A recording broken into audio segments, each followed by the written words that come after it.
நான் செப்பல் போடாம நின்று இருக்கேன். 4 மாசம் ஆச்சு செப்பலை கழட்டி. காரணம் என்ன?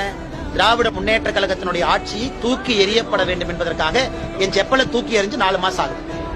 ஆனால் களத்திலிருந்து போராட போகின்ற என்னுடைய நேரம் முழுவதுமே களத்தில் இருக்க போகுது. அதிகமா டிராவல் இருக்க போகுது. மக்களோடு மக்களாக இன்னும் அதிக பணிகள், இந்த மாநில தலைவர் அப்படிங்கிற நிறைய பணிகள் இன்னைக்கு எனக்கு இருக்காது. அதை பத்தி சந்தோஷம் தான். அமைப்பு ரீதியான பணிகள்லாம் வேறவங்க செய்யட்டும். அதனாலதான் நான் சொன்னேன், மாநில தலைவர் போட்டியில் இல்லை என்கின்ற அர்த்தத்தில் சொன்னேன். காரணம், களத்திலே இருக்க வேண்டும் என்று நினைக்கின்றேன், களத்தில் இருப்பேன். அதனால தொண்டர்கள் யாராக இருந்தாலும் அவர்களோடு சேர்ந்து இந்த போராட்டம் இருக்கும். ஏற்கனவே சொல்லியிருக்கேன், தலைவர் பதவி இருக்கிறனால ஒருவர் அடையாளப்படுத்தப்பட வேண்டும் என்கின்ற அவசியம் யாருக்குமே இங்கே இல்லை. பதவிகள் வரும், பதவிகள் போகும். ஆனால் எல்லோருமே இன்னும் சுறுசுறுப்பாக, வேகமாக, வீரியமாக களத்தில் போராட வேண்டும் என்று பாரதிய ஜனதா கட்சியினுடைய தொண்டர்கள் எல்லோரையும் இந்த நேரத்தில் அன்போடு கேட்டுக்கொள்கிறேன். நான் இங்கிருந்து போகும்போது அண்ணாத்தின் ஒவ்வொரு தலைவரையும் பிடிங்கி எரிஞ்சுட்டு தான் போவேன். இப்ப வந்து மாநில தலைவர் அந்த அந்தத்தில் இல்லை அப்படின்னா என்ன நிலைமையில இருக்கும்? அதே போராட்டம், அதே தொடர்ச்சி அப்படியே தான் இருக்க போது. உங்களை சந்திக்க போகின்றோம்.